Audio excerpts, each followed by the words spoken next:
Thank you, Madam Speaker. Madam Speaker, and still I rise as a liberated Democrat, unbought, unbossed, in the spirit of Shirley Chisholm. And I rise not as a part-time freedom fighter, but a full-time freedom fighter. Don't do it just because it's convenient, just because it's the issue du jour. I do it because I was born into the struggle. I didn't enlist at a later time in life. As a full-time freedom fighter, I rise today, Madam Speaker, because black lives still matter.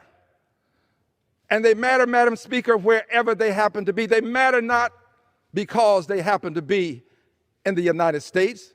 They matter if they're in Haiti. Black lives matter. I've been to Haiti. I've seen the conditions there. We need to do something about our friends in this hemisphere. And if they matter in Haiti to me, surely they matter at the southern border. Black lives matter wherever they are. Black lives matter regardless as to who is in power. They still matter. Changes in the power structure don't change the circumstances. And as long as the circumstances exist, black lives still matter. And as a 74-year-old black man, when I see men in uniforms acting under the color of law, on horses, using the reins of the horses to do what was comparable to that which was done when you were trying to capture a runaway slave, or you were herding slaves in a given direction. Black lives matter. When I see that, I find it more than appalling. It's sinful. It's something that we cannot tolerate. And you just can't say, well, the circumstances are so bad that we have to use horses now to run down black people. Black lives matter.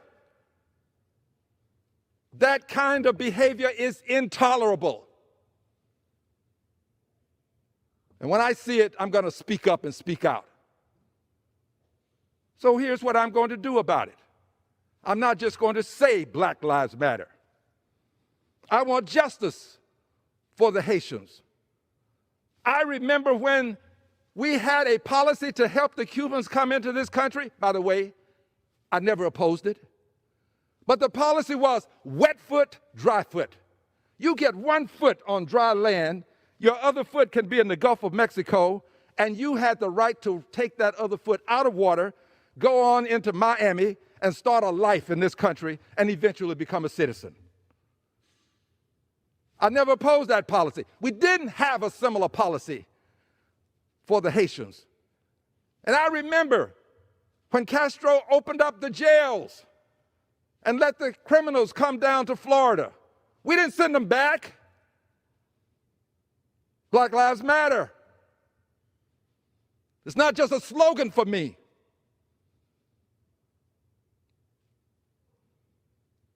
So here's what I'm going to do. I'm going to draft a resolution condemning what we saw. We need to know whether Black Lives matter to this Congress. We need to know. I'm going to draft a resolution.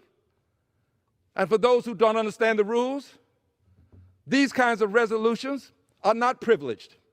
So I can't just bring it to the floor and demand a vote.